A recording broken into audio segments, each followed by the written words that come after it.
This is an ad. I hate An ads! ad for crisp, refreshing Angry Orchard hard cider. That is refreshing. An ad that interrupted your podcast. I hate being interrupted! To remind you to stop being angry at me and crack open an Angry Orchard. That's a good idea. Don't get angry. Get Orchard. Angry Orchard Cider Company, LLC. AngryOrchard.com. Please drink responsibly. Angry Orchard is a hard cider with other natural flavors. Welcome to People Tech, the podcast of the HCM Technology Report. I'm Mark Pfeffer.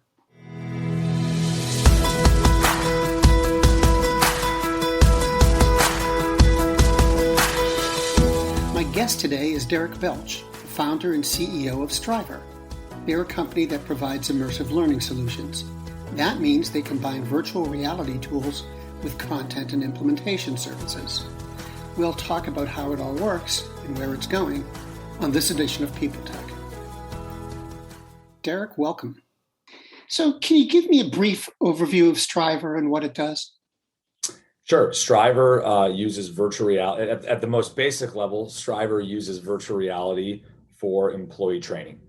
If we want to go a little more nuanced than that, Strivr has built a enterprise-grade software platform that allows organizations to create virtual reality content, manage that content, remotely through the cloud, manage devices, and we have a very substantive data and analytics portal for our customers.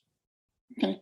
Now, does that mean that you're sort of governing every session from a central platform, or is every user's headset working on its own?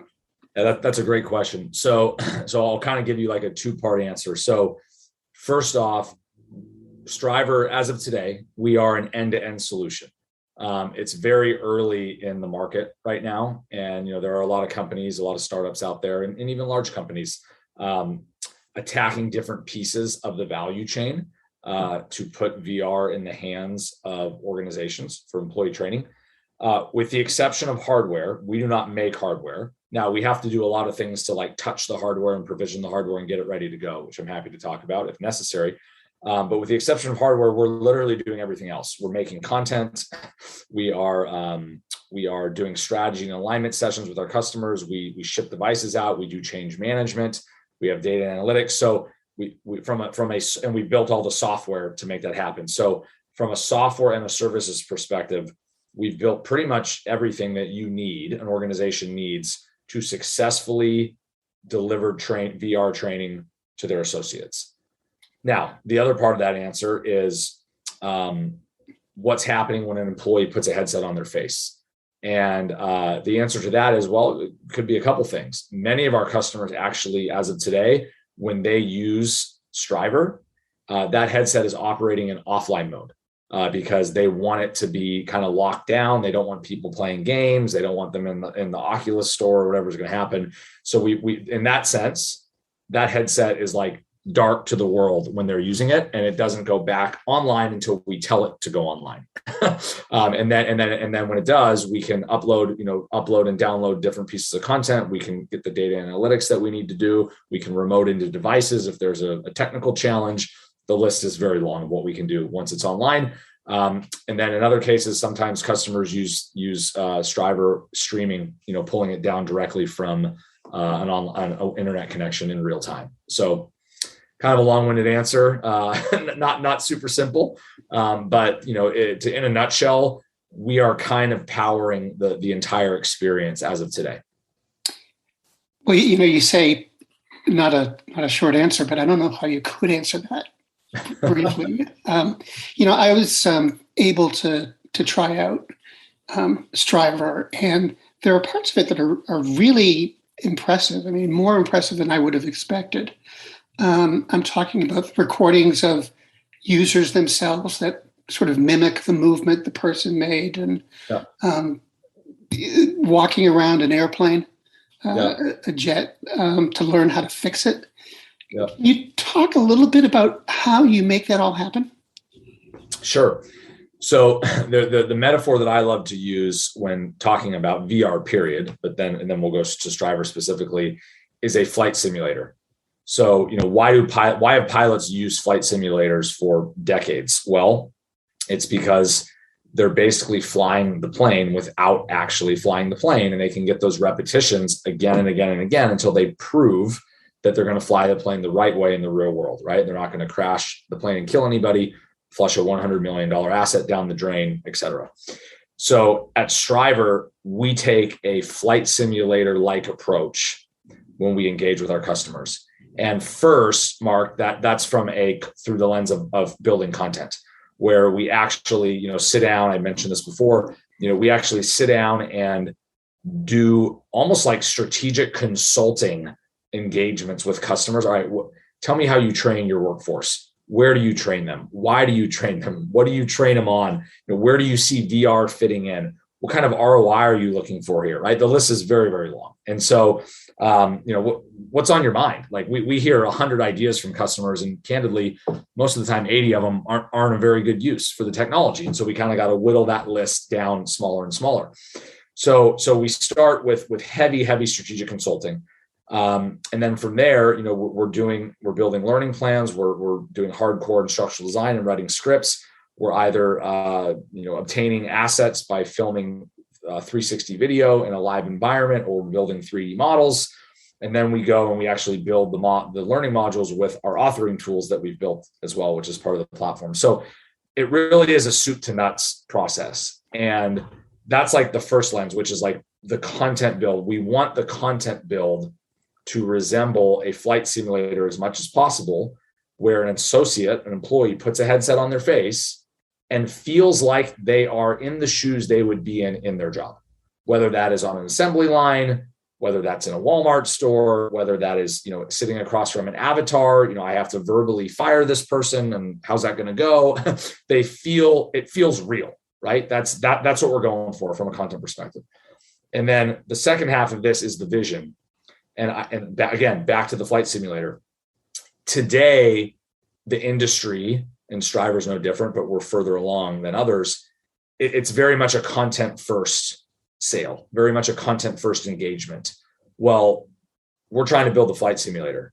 So our vision is all about predictive analytics, and we want to productize what is happening in and around the content, to where when Mark takes the headset off after going through his training, Mark's employer will know if Mark is prepared to do the job.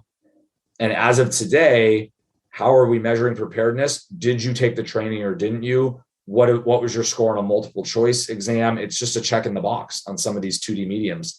Whereas VR allows for a learning by doing experience, and you can actually prove efficacy and that you know what you're going to do when the real world comes along.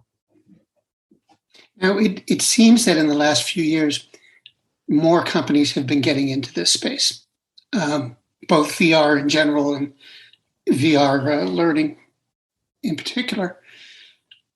What sets Strivr apart? Yeah, great question. So first off, let's acknowledge what you've said is an accurate statement. The tide is rising for sure. There's a lot of, there was that kind of initial push of investment dollars back in 2014, 15, when it was more kind of a pure consumer play. And then there was a little bit of a cool off period. And now there's a lot more money going back into VR, given that consumer usage is actually on the rise quite significantly. COVID probably helped with that, with people being stuck indoors for the better part of 2020. But so the tide is rising for sure. And what makes Strivr different and our competitive advantage is really all about, it comes down to two things. Number one, we are an end-to-end solution. So we look our customers in the eye, we show them the value chain of what it takes to pull this off. And we say, if you want to do this yourself, we are happy to give you a list of vendors in each of these columns, and good luck. But it's going to take longer. It's going to cost more, and it's probably going to fail if you do that. We're just very direct with our customers about that. So the fact that while the market is being built and the categories are being built, the fact that we do basically everything is a huge competitive advantage for us. Not only can we pull it off and actually put our money where our mouth is and, back up what we say we're going to deliver, but also, we've just learned more than everyone else across the spectrum. I mean, even the companies that are making hardware and making it very successfully with Oculus under Facebook, HTC, Lenovo, Hewlett Packard, eventually Apple, Microsoft, like they're all calling us and we tell them something new every time we talk. And they're like, oh, wow, that was interesting. I didn't know that. I didn't know that's what an organization would need to be successful. So we've just built a ton of trade secrets in addition to a lot of IP. So that's kind of like the first part of it. And then the second part is we can scale. We have built the software infrastructure. We have the people, the bodies, the humans to be able to do this at scale. And objectively, not arrogantly, because I've met with every other startup under the sun at this point in this space. No one else has that, and we do. And so obviously our job is to take advantage of this lead that we have over everyone and make it bigger over time, and not let people catch up to us. So, okay. Now, to talk a little bit about the learning itself, does VR learning fit with some topics better than others? I think so. Yeah. As I alluded to earlier, we hear a lot of ideas from customers and, they're usually the same. Virtual tours of headquarters, data visualization and onboarding and all these other things that we're like, yeah, why not just keep doing that in 2D? That's Microsoft Excel in VR is not a great use of the technology right now. And we hear you on the virtual tour of headquarters, but that's going to be pretty boring after like 19 seconds, and they're just looking around in an office. What's the big deal? So what we focus on are action-oriented things, skill-building things, decision-making moments, and the 4 buckets of use cases that we've observed at this point, kind of the themes are operations, process, procedures, whether it's like literally doing a task or mentally making a decision, a situational awareness type thing, something operational. Bucket 2 is safety and hazards, a lot of stuff that can fall into that bucket. Bucket 3 is customer service, and bucket 4 is soft skills, management training, giving and receiving feedback, all things associated, empathy, put myself in that person's shoes type thing. So those are the 4 buckets. As of today, I think VR is best for buckets 1 and 2, the operational and the safety and hazards buckets. More of I like to say kind of more of like a frontline worker type use case as of today. But we've already started doing buckets 3 and 4 with many of our customers, customer service and soft skills. And certainly, the knowledge worker is the other half of the workforce in America and in the world. And that's where this is going to go over time. It's going to be a frontline worker tool and a knowledge worker tool. Now, how does it stack up in terms of cost? I think most people believe something like VR is going to just be expensive. Is it? It can be, but I mean, what's expensive? Honestly, as of today,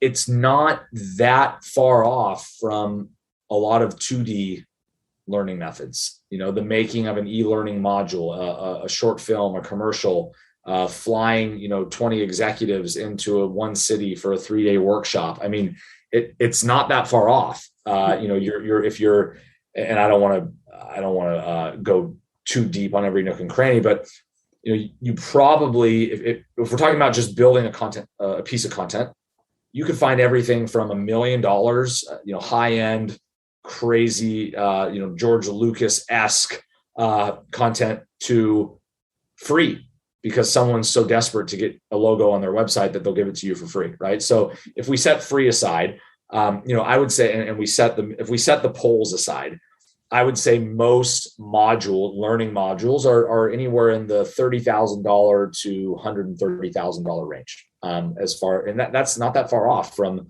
a lot of kind of what exists today within the old way of learning.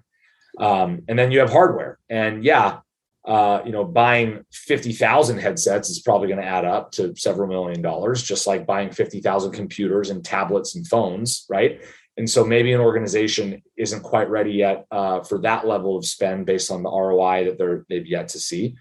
But buying a couple dozen headsets, even a couple thousand headsets, it's not cost prohibitive. It's not cost prohibitive for the Fortune 1000, maybe for a mom and pop shop. So we're not quite there yet. The market's not quite ready for the democratization of the technology and the costs associated with a small business per se. But for large organizations, it's not expensive, and the ROI is real from where we sit, at least. So, okay. Last question. Where do you want the technology to be? What do you wish that VR could do right now? And do you think it's going to get there eventually? Are you referring, Mark, to like the headsets themselves, or just the whole world of VR technology? The whole world. Okay. Yeah, I mean, how long do we have? That's I have a very long wish list. So the hardware has improved very significantly over the last 5-6 years, but it has to get better. It has to be less of a brick on your face and more of a pair of swim goggles or glasses, or something that is less obtrusive, cumbersome, heavy, hot. Whatever. The field of view has to improve. The resolution has to improve. So the hardware just has to get better. I mean, that is, and it's not bad today. It's totally good enough for a really awesome user experience, as Strivr and lots of others are proving. But that's number one on my wish list is hardware to improve significantly to where that is not an area of friction for an end user. I'll just tell you straight up, here we are in 2021, and I've done hundreds of demos over the last few years, and I still have folks that don't want to put it on their face because they're worried it's going to mess up their hair and makeup. And like that's just where we are right now. So that has to improve, obviously. And then obviously there's a lot of other stuff that I mentioned. So first off is hardware. And then the second part of it is, and this is just, again, that's why I asked, like, how, are we talking just the hardware or bigger, and it goes back to our vision as a company. What needs to happen for that flight simulator to be real, right? Like what, from an AI perspective, from a content perspective, from a degrees of freedom with the device perspective, from a change management and social acceptance perspective, and companies, making enough room in a building for devices. The reason why flight simulators are so effective is because when the pilot walks in, they're literally walking into a cockpit. Like, I've been in one. They look identical, the cockpits. And so for us at Strivr, we need our own product to be able to do this, but B, there's a lot of things outside of our own product that we don't control necessarily, that we need that experience to feel like a flight simulator for an employee. When they put that headset on and they're like, wholly blank, like, I am in the store, I am in the restaurant, I am sitting at my desk, and there's nothing that can distinguish what's the word I'm looking for? Nothing that can break that extended sense of reality, right? So that's really, and there's a lot that goes into that, but I think that's my dream right there from a vision perspective. Derek, thanks for visiting today. Thank you, Mark. Anytime.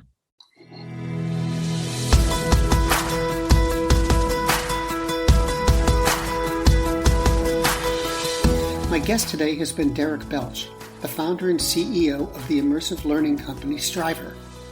And this has been People Tech, the podcast of the HCM Technology Report. We're a publication of Recruiting Daily. We're also a part of Evergreen Podcasts. To see all of their programs, visit www.evergreenpodcasts.com. And to keep up with HR technology, visit the HCM Technology Report every day. We're the most trusted source of news in the HR tech industry. Find us at www.hcmtechnologyreport.com. I'm Mark Pfeffer.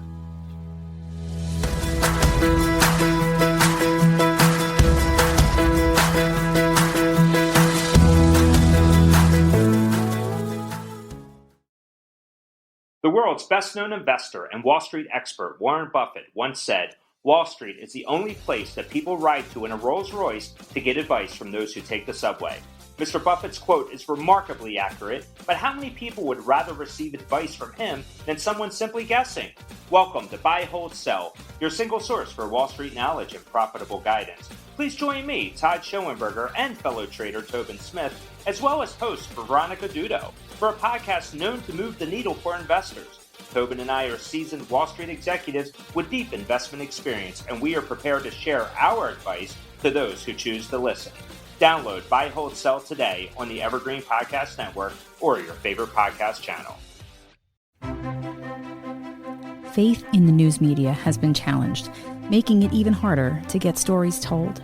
The Friday Reporter podcast was created to help audiences better understand the media by hosting journalists who will answer the questions to which we need answers. Join me every Friday to hear more.